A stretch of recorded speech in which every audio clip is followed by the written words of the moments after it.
name is David Daniel Ball, and these are the headlines for Wednesday, the 6th of October 2010. The comic is Henry Wiley Norman, a former governor of Queensland. The Bible quote, "Seek the Lord while he may be found. Call on him while he is near." Isaiah 55:6. And in headlines, Green Beret to receive Medal of Honor for saving 22 lives. President Obama will bestow the nation's highest military honor for valor on a soldier who died after saving the lives of 22 men in Afghanistan when his unit was ambushed near the Pakistan border. Agents trying to keep up with the pace of illegal immigration along the border have gotten stuck in limbo, with a new government report showing federal regulations have stalled projects for months on end. GOP businessman Tom Foley and Democratic former mayor Dan Malloy slug it out over the death penalty, their attack ads creating jobs and other state issues in Connecticut governor's race. Dr. William Petit, sole survivor in vicious Connecticut home invasion and grisly murder of his wife and 2 daughters, says there is some relief after jury finds paroled burglar Stephen Hayes guilty. Dollar surges almost 1.5 US cents as health risk appetite saw the currency recover from Tuesday losses. French rogue trader sentenced to 3 years in jail for fraud scandal that threatened to topple one of Europe's biggest banks. A woman is in critical condition after she was hit by a wallaby while cycling in central Queensland. Firefighters in far western Tennessee City let a mobile home burn to the ground because the owner didn't pay an annual $75 fire protection fee, authorities say. An Iranian opposition leader, Mir Hossein Mousavi, called yesterday for a referendum on the policies of hardline President Mahmoud Ahmadinejad. From New South Wales and the ACT, an ICAC inquiry heard State Labour MP Damore took deep offense at the investigation titled Operation Syracuse because it was racist. Missing nurse clued 27 years on, a former builder remains a person of interest in the disappearance of Mary Wallace. The state government has budgeted on bagging nearly $2 billion by charging New South Wales 3 electricity distributors a faux form of tax. It's Sydney's newest, ritziest neighbourhood and boasts million-dollar views as long as you can put up with the stench of sewage. New South Wales police will eliminate tasers that do not automatically record video of confrontations. From Queensland, 2 bottle shops have been held up at gunpoint in Toowoomba within 15 minutes of the other, but police are yet to determine if they are linked. Man using bizarre voodoo ritual to con teen girl into undressing and taking part in a ceremony in which she was sexually assaulted, a court has heard. Councils are gearing up for yet another fight with the state government after it stripped planning powers over a major development site at Caloundra. A former electorate officer is planning to sue a Labour MP after being cleared of stealing more than $16,000 from the politician's allowances.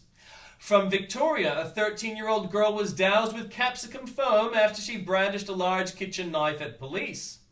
Metro plans to run a 2-tiered train system in Melbourne to cope with the booming patronage expected this decade. The state's top health chiefs would have to put at risk by advising Ambulance Victoria to slash staff numbers, documents reveal. Chief Commissioner Simon Overland revealed that Noel Ashby and Paul Mullett were charged as a result of an inquiry he requested. Land Council Chairman said Aboriginal law viewed violence against women as mild one. From the Northern Territory and from South Australia, MPs may be kept in the dark about whether they will keep existing seats or have marginal electorates until 12 months before the next state election. Pollen counts are set to soar in what's shaping up to be the worst season for hay fever and asthma in years. From Western Australia, a taxi driver will face court later this month after 2 separate attacks on young Perth women in 4 days. A man who brutally assaulted an elderly Perth couple in their home has been jailed for 4.5 years with no chance of parole. 4 people charged with thousands of dollars seized after a 3-month drug operation targeting heroin and methamphetamine distribution. Fears of rising interest rates cooling vehicle sales failed to materialize as private buyers shot West Australia's September sale figures to a record high. And from Tasmania, the woman accused of murdering a medical specialist told police she gets her days mixed up when asked why her story had changed. A Hobart court has been told. From the Journalist's Corner, how the state races for governor will affect the balance of power in D.C. and what it could mean for the 2012 presidential election. And in comments from Tim Blair, the Brotherhood of Blasters, what kind of people blow up children? White supremacists for one example, Islamic supremacists for another example. There's a new kind of supremacist on the scene, green supremacists. They haven't blown up any children, not in real life, but they've been thinking about it. And an update, now they're hanging kids. These people are unwell. Let's put on a show. It's Global Warming, the musical. And Life Before Plasma.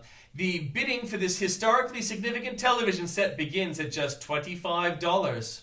From Andrew Bolt, on those hanged children, what is stirring in these warmists' minds? No pity, it's Michelangelo. Nice autograph to find on the painting on your wall. Nice painting too. Worth perhaps over $118 million. An original Michelangelo has just been discovered.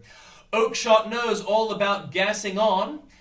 Julia Gillard's deliberately stacked Committee on Climate Change just got even more radical with federal independent MP Rob Oakshott has accepted an invitation to be part of the government's Climate Change Committee. It's been a warm September, oceans cool, but atmospheric temperatures still remain high, which surprises Dr. Roy Spencer. Ali finds a refuge in Australia. Professional anti-American Tariq Ali finds a paper that still takes his conspiratorial Marxist preaching seriously.